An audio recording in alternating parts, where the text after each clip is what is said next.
안녕하십니까. 자, 우리 이번 시간부터는 이제 우리가 보실 내용이 이제 문제풀이입니다. 우리가 일단 이제 보게 되는 이 문제들은 기출 문제들이에요. 이제 중요 기출 문제들을 우리 행정학 단원별 순서대로 이렇게 구성을 한 겁니다. 그래서 이 기출 문제에 초점을 둬서 이 문제풀이를 할 건데, 하여튼 여러분들이 최종적으로 이제 보는 시험이 객관식 시험이고, 어떻게 보면 이제 학습 재료 가운데 이제 가장 중요한 내용이 기출 문제죠. 기출 문제. 그래서 이제 그 기출 문제는 약간 이제 변형을 하거나 또는 이제 내용 그 자체를 그대로 해가지고 이제 다시 문제에 출제되는 경우들이 있기 때문에 이 기출 문제를 중심으로 이런 내용이 이제 중요하구나, 또 이런 내용이 반복적으로 출제되는구나 라는 것들을 좀 잘 알고 계셔야 됩니다. 그리고 이제 이 문제풀이 공부를 하실 때는 이 문제만 이렇게 단독으로 공부하시면 안 되고, 항상 이 문제하고 여러분 이제 우리 앞선 시간까지 공부했던 이론 내용 있죠? 이론 내용이 항상 이제 병행돼서 공부를 하셔야 돼요. 그래서 이제 항상 문제풀이하고 이론서를 병행. 그래서 이제 객관식 지문이 있다. 그러면 이제 하나는 정답이고 나머지는 오답이겠죠. 그래서 이제 항상 왜 정답인지, 왜 오답인지를 여러분들이 갖고 있는 이론서 항상 참고를 하셔서 이제 왜 오답인지, 왜 정답인지를 정리를 해야죠. 정리를 안 하면 이제 똑같은 문제가 나온다고 할 때 이번에도 틀리고 다음에도 틀리고 이런 문제가 생깁니다. 자, 그래서 우리가 이제 하나하나 문제를 이렇게 볼 건데요. 이 모든 문제를 다 볼 수는 없습니다. 우리가 이제 시간 관계상 이제 제약이 있기 때문에 우리 문제집 내용 가운데 홀수 문제 있죠? 홀수 문제. 이 홀수 문제에 초점을 둬서 이제 문제를 해설을 하겠습니다.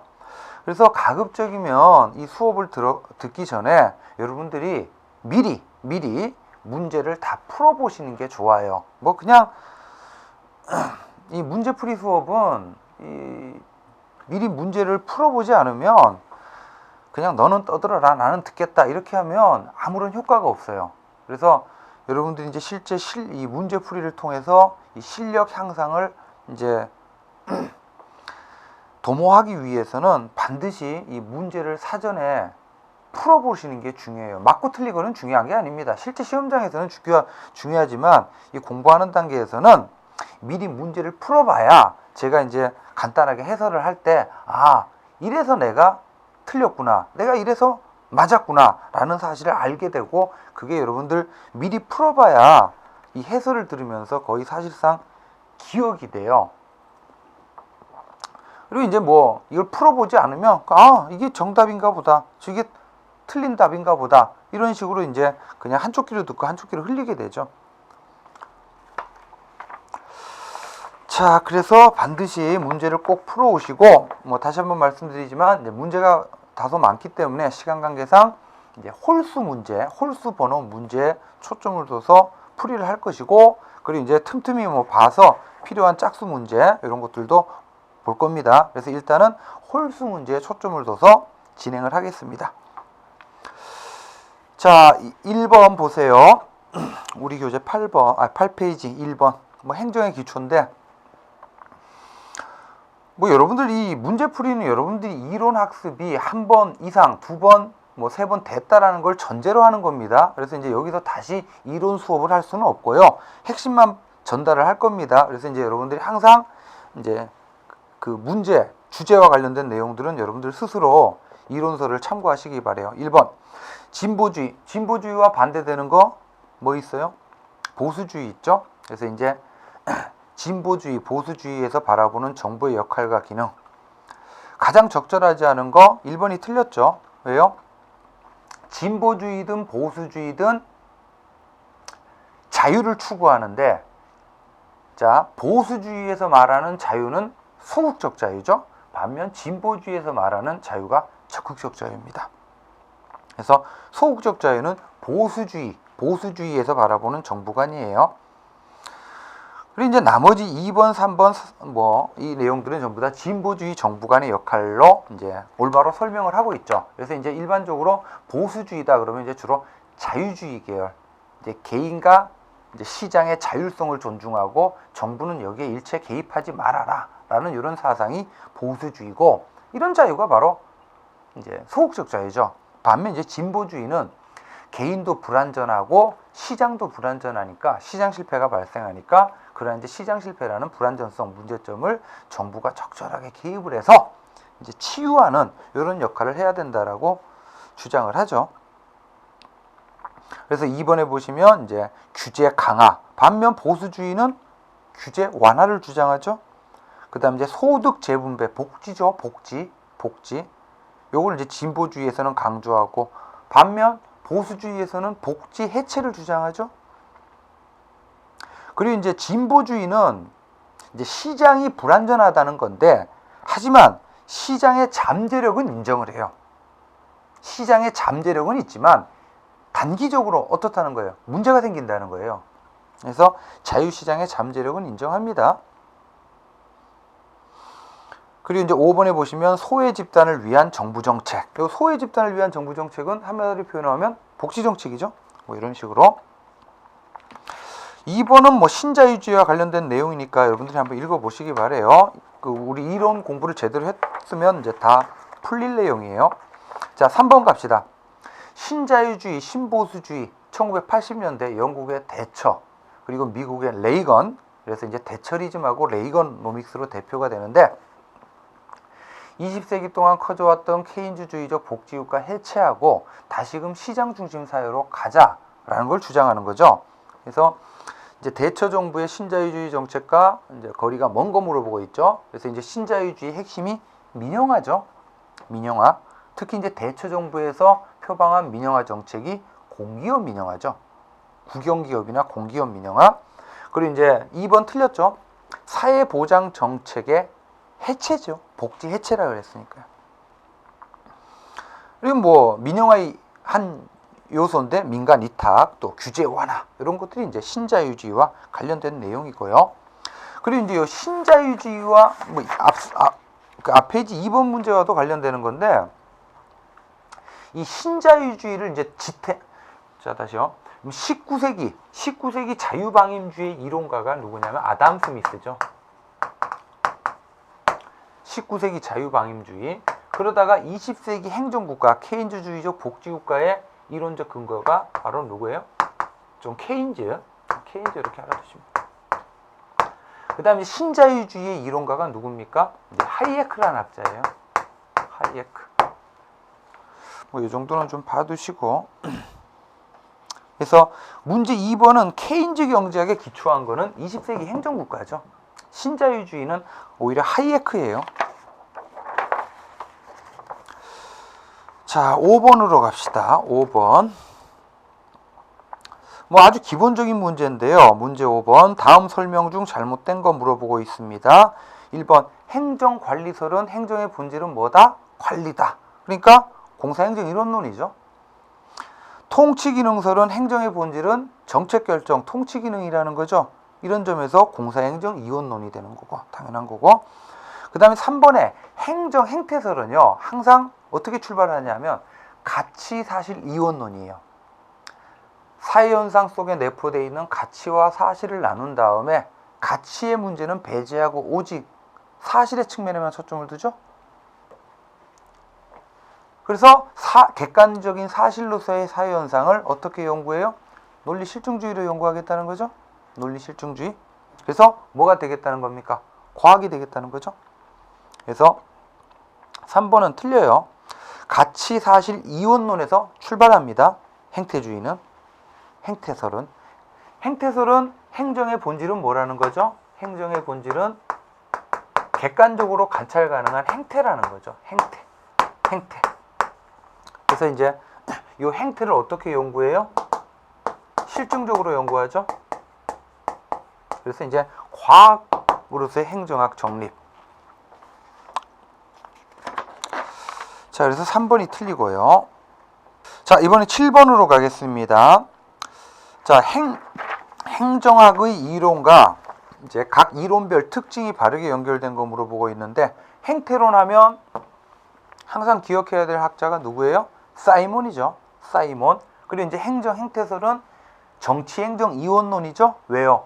가치 사실 이원론이라는 측면에서 가치는 정치의 문제고 객관적인 사실은 관리의 문제죠. 이런 측면에서 정치 행정. 그래서 뭐가 틀렸어요? 이론론이라고 표현된 게 틀렸죠.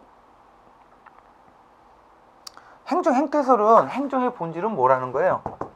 행태라는 거지. 행태. 행태라는 측면에서 정부 행정이나 기업 경영이나 본질이 같죠. 그래서 공사행정 이론론이기도 하고 정치행정 이원론이죠. 그리고 뭐 민주성을 강조하는 것도 아니에요. 행태론은 이제 상대적으로 사이몬은 이 행태 가운데 의사결정을 강조하거든요. 사이몬은 의사결정, 행태의 본질이 의사결정이라는 거예요. 그래서 이제 이 의사결정이 추구하는 게 이제 합리성이죠. 합리성. 그 다음 2번은 맞죠? 행정관리론. 대표적인 사람 어휘, 규칙과 어휘. 그리고 정치행정, 이원론 맞죠? 그리고 이제 행정의 본질은 관리니까 관리가 추구하는 기본적 가치, 능률성. 3번 발전행정론. 에스만과 와이드너 맞아요. 발전행정론은 정치행정 이론론이죠. 1. 특히 누가 우위에 있습니까? 행정이 우위에 있는 이론론이죠. 그래서 이제 행정 우위적 이론론이라 그래요. 그리고 형평성을 강조하는 것도 아니죠. 왜 행정학에서요, 형평성 얘기 나오면 무조건 신행정론이죠. 그 다음 이제 4번 비교행정론. 비교행정론은 리그스 맞죠? 리그스. 그리고 이제 비교행정론도 정치행정 이원론 맞아요. 왜냐하면 이제 그 비교행정이라는 것 자체가 바로 실증주의적인 연구거든요. 그래서 이제 가치사실 이원론에 근거한 객관적인 사실 연구 이런 측면에서 이제 이원론이 맞는데 형평성은 아니지. 형평성은 항상 신행정론이라 그랬어요. 그 다음에 이제 NPM은 오스본과 게블러 대표적인 이론가. 그리고 NPM은 자 다시금 행정의 본질은 뭐라는 거예요? 행정의 본질은 공공부문에서 이루어지는 관리라는 거예요.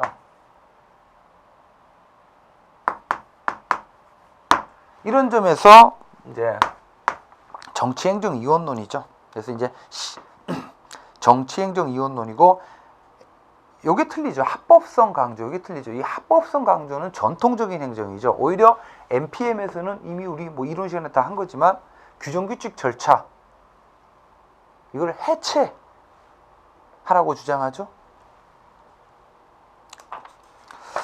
자, 9번 갑시다. 행정과 경영의 유사점, 차이점. 뭐 이건 시험 문제 많이 나오죠. 그래서 가급적이면 다시 한번 말씀드리지만 여러분들 그 지금 문제집 옆에 이론서가 펴져 있어야 돼요. 그래서 이제 이론서하고 이 문제를 항상 병행해서 학습하는 습관.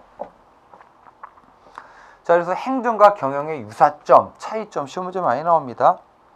자, 유사성에 대해서 옳지 않은 거 물어보고 있죠. 자, 행정과 경영은 즉 공행정과 사행정은 인적 물적 자원을 동원하고 기획, 조직, 관리 이 관리가 이루어진다는 점은 동일하죠. 맞고.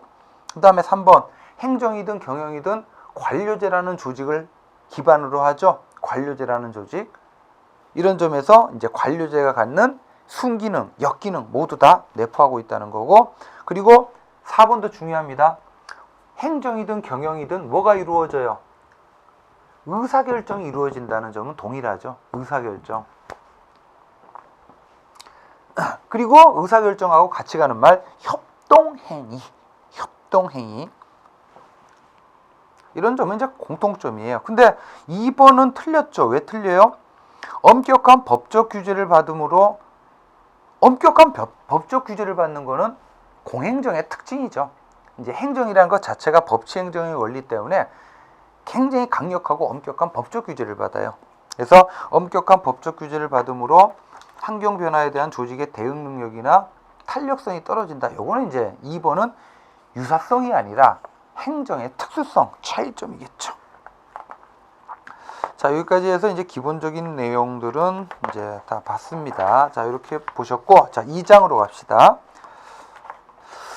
자, 2장 여기서부터는 이제 현대 행정의 2의 파트죠. 뭐 시장 실패, 정부 실패 이게 이제 중심 주제인데 자, 1번부터 봅시다. 시장 실패에 따른 정부 개입의 정당성. 이거는 뭐냐면 한마디로 물어보면 뭐예요? 시장 실패 원인 물어보는 거죠. 시장 실패 원인. 그러니까 시장 실패가 생기니까 정부가 개입하게 되는 정당한 논리가 형성이 되는 거죠. 그래서 이제 옳지 않은 거 물어보고 있는데 공공재가 존재하는 경우 시장 실패 나타나죠. 그 다음에 외부 효과 발생하는 경우 대표적인 시장 실패, 자연 독점, 시장 실패 맞죠? 정보의 불안전성 또는 비대칭성. 그래서 이제 역선택과 도덕적 해이라는 시장 실패가 발생하죠. 5번이 틀렸는데요. 정부 규제는 시장 실패를 고치기 위해서 정부가 개입을 하는 거지. 정부 개입의 정당성이 아니고 정부 규제 자체가 뭐예요? 시장 실패를 치유하기 위한 방안이죠. 자, 이렇게 봐두시고 3번으로 갑시다. 요 3번은 뭐 여러분들 이론서에도 있는 건데요. 이 다음 페이지에 있는 표로 보세요. 표가 중요한 표입니다. 해설 파트에 있는 표. 이제 시장 실패가 발생하는 경우에 정부가 시장에 개입하는 방식은 크게 세 가지라 그랬죠. 공적 공급, 또 공적 유도, 공적 권위, 강제, 규제죠. 그래서 이제 그 시장 실패가 생기는 원인이 여러 가지가 있죠. 그래서 이제 각각의 원인별로 이제 정부가 이 세 가지 개입 방식 가운데 어떤 거를 쓰는 게 적합하냐 이 얘기입니다. 그래서 문제 3번 돌아오시면 정부의 개입 활동 중에서 외부 효과로 시장 실패, 자연 독점으로 시장 실패, 불안정 경쟁, 비대칭 정보 이런 경우에 모두 적절한 정부의 개입 방식은 바로 정부 규제만이 존재합니다. 정부 규제. 뭐 다음 페이지 4번도 요 문제 변형해서 만든 거죠. 똑같은 문제예요. 그래서 4번 보시면 이제 그 관련된 내용으로 틀린 거 물어보고 있는데 정보의 비대칭성. 여러분 정보의 비대칭성일 때는 적합한 개입 방식이 표에 보시면 정보의 비대칭성일 때는 정보 격차, 정보의 비대칭성. 공적 공급은 적합하지 않습니다. 이 세상에는요. 사실상 어느 정도의 정보의 비대칭성은 다 존재해요. 근데 그걸 전부 다 정부가 직접 생산한다. 이건 적합하지가 않죠. 그래서 4번은 2번이 틀린 거고. 자, 5번 갑시다.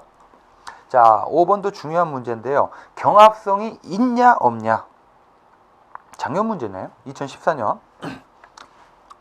경합성이 있냐 없냐. 배제가 가능하냐 불가능하냐. 2 곱하기 2 조합을 하면 4가지의 유형이 나오죠. 4가지. 이 중에 공공재는 뭡니까? 경합성도 없고 배제도 불가능한 죄야. 그래서 이제 이 중에 이제 공공재에 가장 가까운 거는 등대죠. 등대. 근데 여러분 이거는 정확히는요. 등대라고 하면 안 되고 등대는 시설물이고 공공재로 주로 언급되는 게요. 공공재로 주로 언급되는 게 뭐냐 하면 국방, 치안, 그리고 등대. 근데 등대라고 표현이 되긴 하는데 이게 정확히는 등대가 아니라 등대는 시설물이잖아요. 등대라는 시설물에 대가 지불하지 않은 사람 못 들어오게 막을 수가 있잖아요. 배제가 가능하지. 등대라는 시설물. 근데 정확히는 등대가 아니라 등대 불빛이 돼야 돼요. 이 등대 불빛이 이제 공공재의 성격을 갖죠. 그래서 그냥 등대 이렇게 하시면 됩니다. 뭐 나머지 국립도서관, 고속도로, 올림픽 주경기장 전부 다 뭐예요? 얘네들은 기본적으로 배제가 가능하겠죠. 문제 6번은 뭐 일단 우리가 말씀드렸다시피 홀수 문제 중심으로 보는데 틈틈이 뭐 짝수 문제도 간단하게 언급은 할 겁니다. 문제 6번은 이제 옳지 않은 거 물어보고 있는데요. 이 문제 6번은 이거는 참 좀 어려운 문제예요. 이게 2단계 문제인데 일단 표 안에 들어갈 게 뭔지를 알아야 되죠. 그죠? 이 표 안에 들어갈 게 무엇인지는 뭐 기본이죠. 그래서 기역은 시장재, 사용재고 니은은 배제가 가능한데 경합성이 없죠. 요금제, 디귿은 이제 공유제, 그 다음에 리을이 공공제죠. 요걸 이제 알아야 풀려요. 그리고 이제 각각의 재화별로 이제 정부가 개입을 하는데, 그래서 2번 니은번 보세요. 니은번이 틀렸는데 왜 틀려요? 니은번은 무슨 제화라고 그랬습니까? 요금제죠. 요금제는 일단 뭐는 가능합니까? 배제가 가능하잖아요. 배제가. 대가를 지불하지 않은 사람을 재화의 소비로부터 배제할 수 있어요. 배제가 가능하다 보니까 외부 효과는 안 생겨요. 외부 효과라는 것 자체가 의도하지 않게 혜택을 제공하고 의도하지 않게 불이익을 끼쳤음에도 불구하고 대가를 지불하지도 받지도 않는 현상이죠. 그래서 이 외부 효과는요, 주로 어디서 발생하냐 하면 배제가 불가능한 제약. 외부 효과는 배제가 불가능한 제약, 공공재나 공유제에서 생겨요. 공공재나 공유제. 그래서 이제 공공재에서는 주로 좋은 외부 효과가 문제가 되고, 공유제에서는 나쁜 외부 효과가 문제가 돼요. 그래서 2번은 틀리죠. 자, 7번 봅시다. 공공재와 행정서비스에 관한 설명으로 적절하지 않은 거 물어보고 있는데, 1번. 자, 비배제성, 비경합성. 공공재죠. 공공재. 특히 이 공공재의 비배제성 때문에 무임승차의 문제가 발생하죠. 그 다음에 2번 보시면 이제 이 공공재라는 거는 사회적으로는 필요한데 시장에 맡기면 이제 사회적 필요보다 적게 공급이 되죠. 그래서 시장 실패가 발생해서 정부 개입의 합리화 맞고요. 4번 뭐 국방이 대표적으로 공공재죠.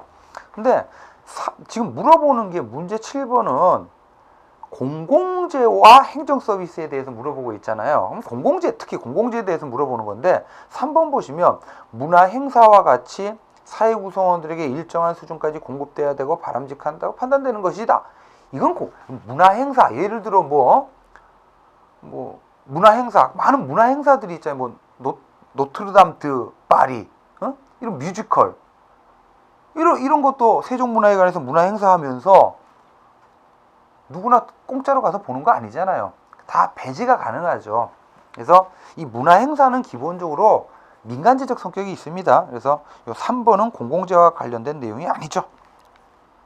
오히려 3번 지문은요, 뭐 사회 구성원들이 예를 들어 가지고, 자, 제가 열심히 일해 가지고 돈을 100만 원을 벌었어요. 그 100만 원 벌어 가지고 술집 가 가지고 하루아침에 술 먹고 100만 원을 날리기보다는 그 100만 원이라는 돈 갖고 예를 들어 뭐 뮤지컬도 보고 책도 사보고 이런 데 쓰는 게 가치가 있죠. 이런 거를 가치제라 그래요. 가치제.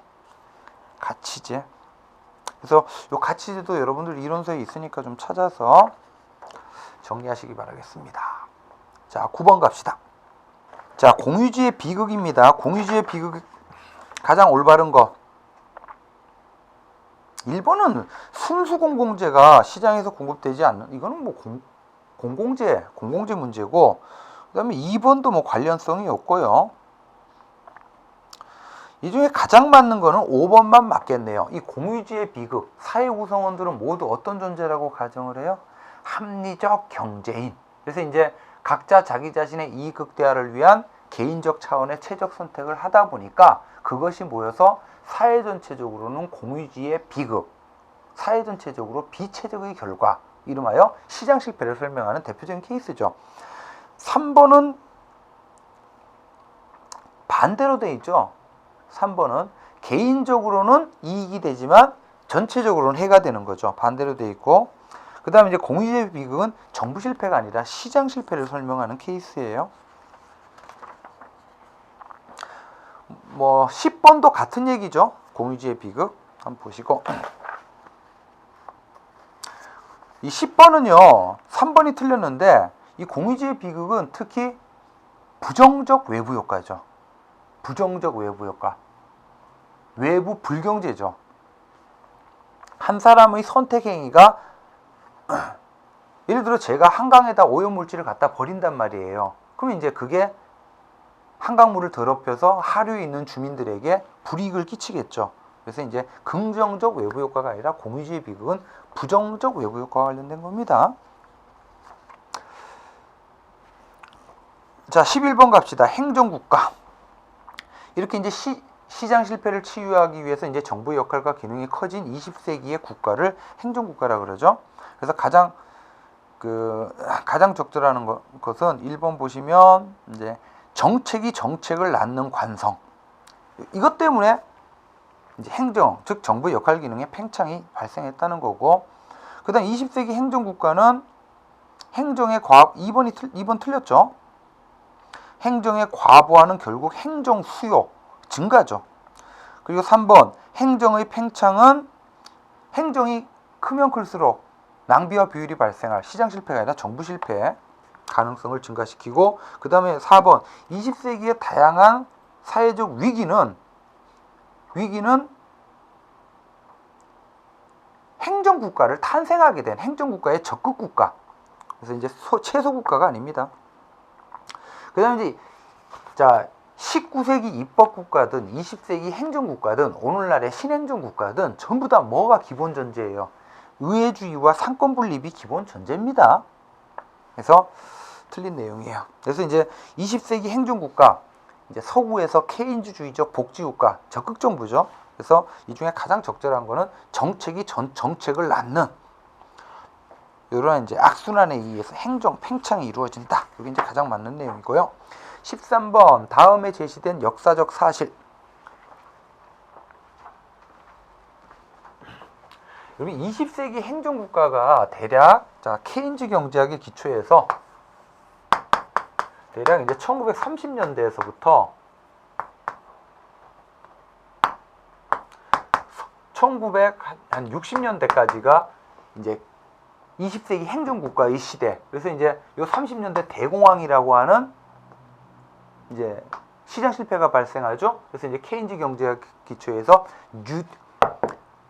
루즈벨트 대통령이 뉴딜 정책이라는 걸 표방하게 되고, 그 다음에 60년대 존슨 대통령 때 위대한 사회, 미국 사회 전체를 위대한 사회로 만들겠다라고 해서 연방정부가 복지 정책을 추진하죠. 그래서 이 시기, 이건 이제 그래서 존슨 대통령의 60년대 그레이트 소사이어티 복지, 그리고 루즈벨트 대통령의 뉴딜 정책, 경제 안정화 정책이죠. 이 시기가 이제 20세기 행정국가, 케인즈주의적 복지국가의 시기라는 겁니다. 그래서 이 중에 공통적인 의미, 시장 기능에 약하죠.